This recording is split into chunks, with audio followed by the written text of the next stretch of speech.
Thank you for joining us. My name is Jennifer Homendy, and I'm the chairwoman of the National Transportation Safety Board. The National Transportation Safety Board is an independent federal agency that's charged by Congress with investigating every civil aviation and serious accident and serious incident in the United States and significant events in other modes of transportation. I want to start by expressing our deepest condolences, our sympathies on behalf of the entire board for those who lost loved ones in this terrible tragedy. Our thoughts, our prayers are with you. Entire communities were affected, and we are thinking of you. With me today is Bryce Banning. Bryce is a senior aircraft accident investigator with the National Transportation Safety Board. He's also going to serve as our investigator in charge of this investigation. Also with me today is the entire board. We have Todd Inman, member Todd Inman. Todd is going to serve as the board member on scene, the spokesperson for this investigation. All of the board members will be here. We have Vice Chairman Alvin Brown, member Mike Graham, who lived in Wichita for 20 years, and we also have member Tom Chapman. The NTSB's headquarters is just a mile from here, and so we are all here because this is an all-hands on-deck event, and we're here to assure the American people that we are going to leave no stone unturned in this investigation. We are going to conduct a thorough investigation of this entire tragedy, looking at the facts. Now, with that, I want to level set. When we go to the scene, and we were here last night, we allow the responders to do their important safety mission, which in this case was search and rescue and recovery. We stand back to allow them to do their important safety mission. And so this for us is our first full day on scene with our entire crew coming together. We have about nearly 50 people on scene, and in addition to our resources back at headquarters in our labs and throughout the agency. So with that said, we are not going to get into specific facts in this press conference. I want to level set here. We're going to get into our investigative process. As we are able to confirm factual information, we will provide that. I do want to say this is a whole of government effort. I was able to brief, along with others, the President of the United States and the Vice President this afternoon. I want to thank them for their leadership, for their tremendous support of the NTSB, for our investigators, and for the responders that are on scene doing an important mission. I also want to thank Secretary Sean Duffy, who I was communicating with early on after we first got word of this tragedy. We've been working together throughout the day, along with his team at the DOT and within FAA. I also want to thank Secretary Pete Hegseth, who was also integral in working with us today. Chris Rocheleau, the acting administrator of the Federal Aviation Administration. We've heard from many members of Congress on both sides of the aisle, and so I will say this is a tremendous, one more time, whole of government effort. I also want to take a moment and thank the many, many responders that have been on scene. It has been an incredible effort. And I will have a full list that I will provide, that we will provide tomorrow, but I do want to thank them for all their work. With that, I'm going to turn it over to Member Inman for additional remarks.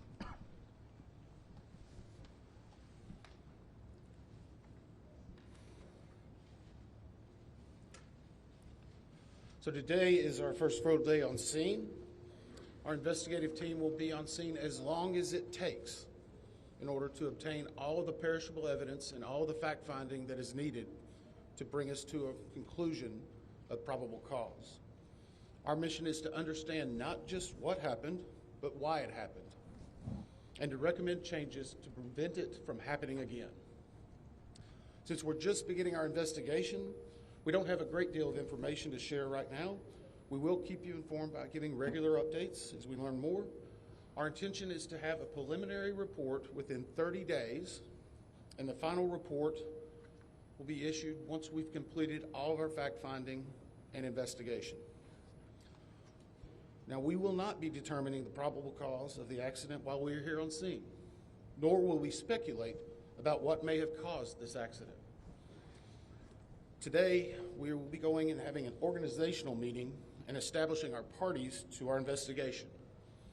We currently have the following parties that are already identified: PSA Airlines, GE Aerospace, Sikorsky, FAA, NACTA, which represents the air traffic controllers, ALPA, which represents the pilots, Army, AFA, which represents the flight attendants. The Transportation Safety Board of Canada will be an accredited representative under Annex 13 of ICAO. They will be supplemented by MHIRG as a technical advisor. They were previously known as Bombardier. The NTSB offers this party status to those companies, government agencies, and associations that have employees, activities, or equipment involved in the accident.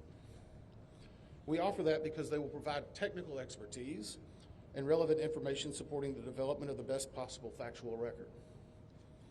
Once they join this investigation, they are not permitted to release documents or talk publicly about the investigation without the consent of the NTSB. So I want to stress this: it is only the NTSB that will provide information related to this investigation, with one exception. Regarding the fatalities that occurred, that notification will be handled by the DC medical examiner. We will not be discussing fatalities or names. That will be handled by them as the proper authority. So we want to talk a little bit about our process. We will analyze the facts and determine the probable cause of the accident, and then issue a report of those determinations. I also want to talk a little bit about some additional people that are here with us, and they're very important to us, and that is our family assistance group. Later today, we will be briefing the families. We normally try to do this before a media event, but in this case, they're still arriving. Our family assistance specialists are already working closely with local officials and others to help assist them in their efforts to support everyone that's affected by this accident. And let me just reiterate what the chair said. A loss of life in an aviation accident is very unusual in the United States, and our heartfelt sorrow goes out to everyone that's affected. It affects us, it affects everyone around us. There are a lot of people hurting today. We will help find out what happened. We will do it factually, and we will do it accurately. As part of this, we are going to be standing up some specific working groups. Those working groups will be operations. They will be looking at the history of the accident flight and crew members' duties for as many days before the crash as appears relevant. We'll be forming a structures group, which will be the documentation of the airframe wreckage and the accident scene, including calculation of impact angles to help determine the plane's pre-impact course and altitude. We'll have a power plants group. They will do the examination of the engines and the engine accessories. We'll have a systems group. They will study the components of the plane's hydraulic, electrical, pneumatic, and associated systems, together with the instruments and elements of the flight control system. We'll have an air traffic control group. They will do reconstruction and review of air traffic control systems provided to and including acquisition of pertinent flight track surveillance information, what you might typically think of as radar or ADSB, along with controller pilot communications. We will also have a survival factors group. They will be doing the documentation of impact, forces and injuries, community emergency planning, and all crash and fire rescue efforts. Also, due to the unique nature of this crash, we will be having a helicopter group as well. Lastly, we will have a human performance group, and this will not be its own group. It will actually be a part of the operations, air traffic control, and helicopter groups.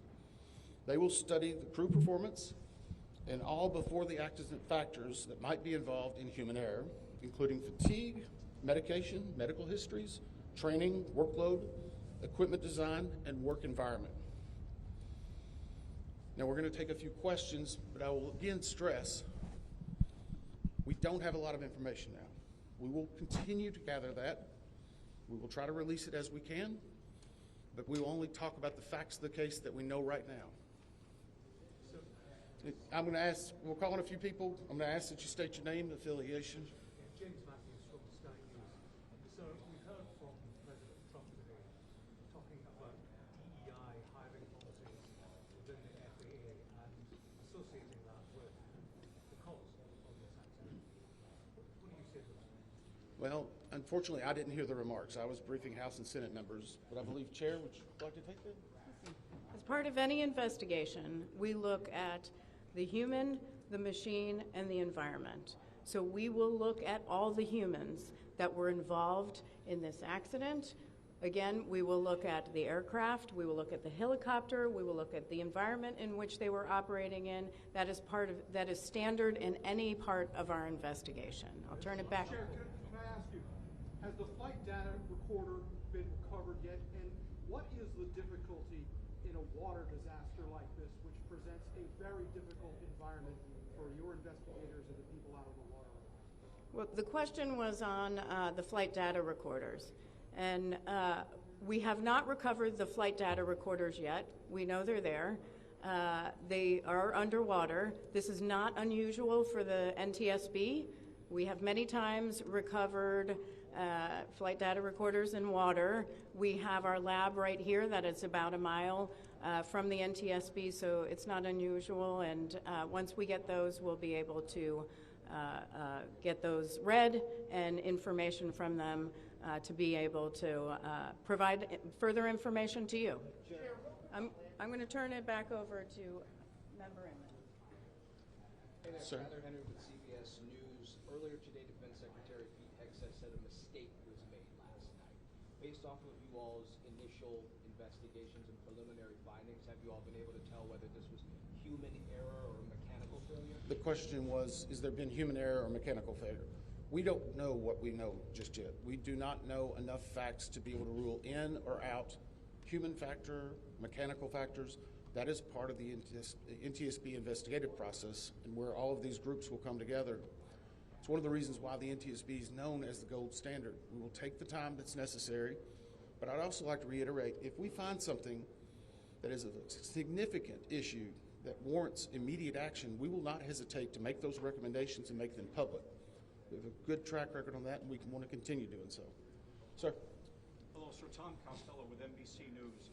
Does it hurt your investigative process, maybe for the chairman, does it hurt your investigative process to have the president already suggesting possible causes here as you try to keep an open mind and begin this investigation? Tom, with all due respect, I think the press also likes to state what probable cause is before we get to the probable cause. So what I'm going to say is you need to give us time. You need to give NTSB, it's not that we don't have information. We do have information. We have data. We have substantial amounts of information. We need to verify information. We need to take our time to make sure it is accurate. That's best for you. That's important for the families. It's important for legislators who are seeking answers to try to figure out what they're going to do about this. And so it will take time. We do have a lot of information, but we need some time to verify that. Yeah, member Chase Williams with Fox Business. I'm wondering about the conditions in the tower last night. Were there any performance issues in the past with any of these controllers, anything of that? Question is about controllers. As I said, we are just now forming the groups. The controllers do have union representation, which they are entitled to. They'll be working with our party system and our party groups They will be conducting interviews. Those interviews will need to be analyzed, transcribed, and other team members will need to look over it. It'll be a long process, but we will go through the entire history.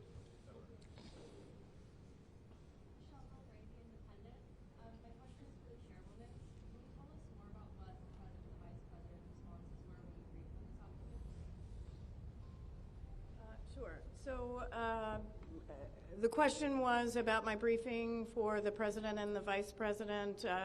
As is standard, we offer briefings on our process and what we know, and this was a briefing with the president and vice president and with Secretary Duffy and Secretary Hegseth and also the acting administrator of the FAA. There was discussion on what we know so far and our process, and that was about it.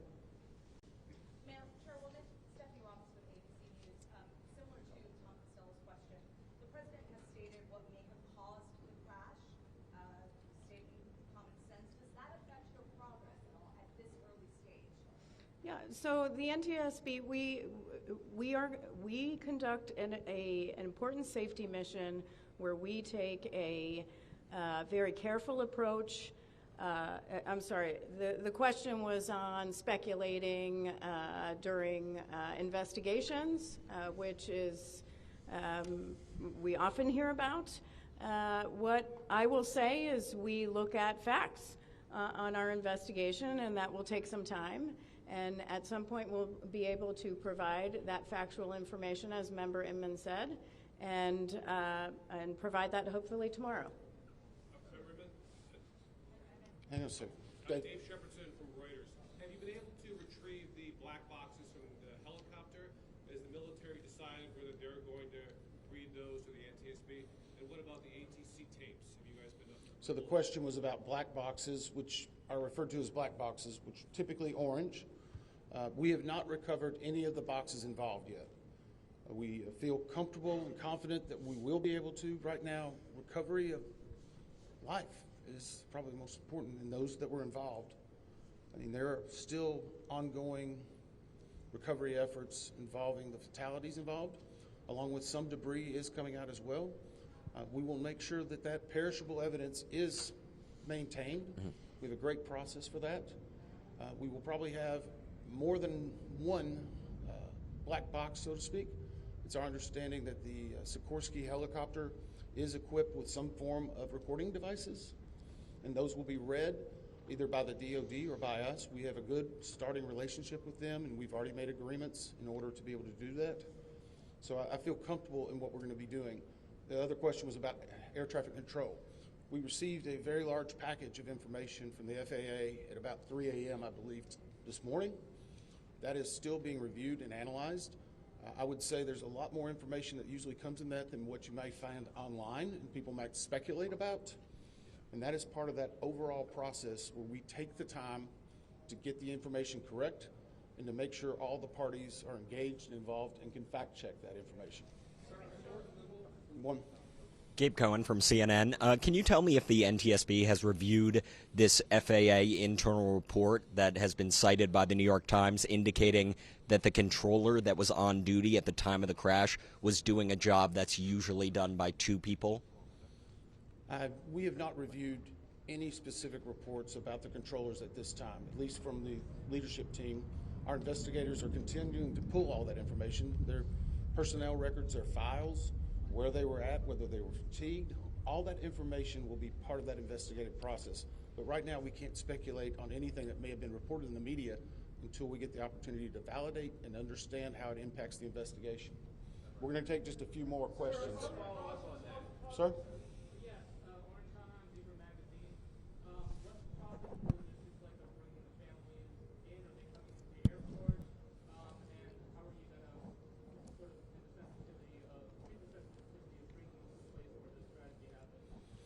So the question is about the families, and many of those families are still en route. Some are still being notified from both the military and from the commercial crash.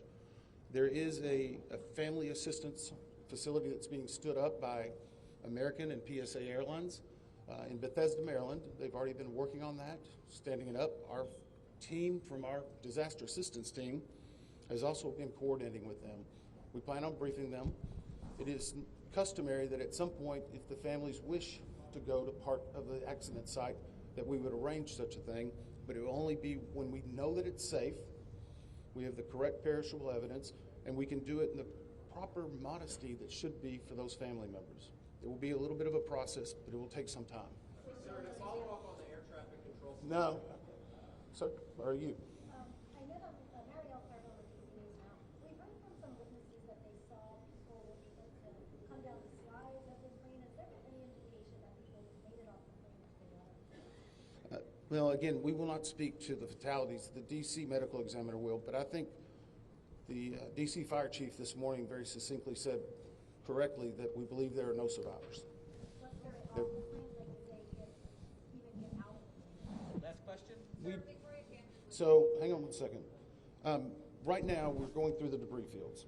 Nothing we've seen would indicate that maybe slides or chutes were deployed. It was a very quick, rapid impact, but we've seen nothing in that regard so far from the evidence we had, but we still need to verify all of that information. One more question? Jeff Cook, ABC News. Go ahead. Jeff Cook, ABC News. What do you know about the altitude of the helicopter at the moment of impact? And can you talk about the procedures for such helicopters in that area? The question was about the helicopter procedures. And in D.C., it's kind of a unique environment. We've been getting briefed more and more by the FAA. I'm not an air traffic control specialist, but they're actually helicopter zones, if you will, or tracks. And this one was transiting, I believe, from track 1 to 4 as part of their normal procedure. If you live in D.C., you see a lot of helicopters going down into this area. So there's a very well-defined system in that regard. As far as altitude, until we get the additional information, we can't validate or basically corroborate any of that until we get more of the electronic data and the data that's on the plane. I do want to clarify one question that also came about cell phones. You know, in today's age and time, a lot of electronics and other devices do contain a lot of different information. We've found on a number of our accidents that we actually are notified through a smartphone that may sense that. As part of our process, we will obviously treat all of the effects of the deceased with dignity. We are already starting to pull that information together. If we feel that it's necessary to find or pull some of that information, we will work with the families and make sure we do it in a manner that's respectful for them and their privacy. But right now, we don't have any plans specifically on that amount, on that area until we need to. Thank you very much. Thank you very much.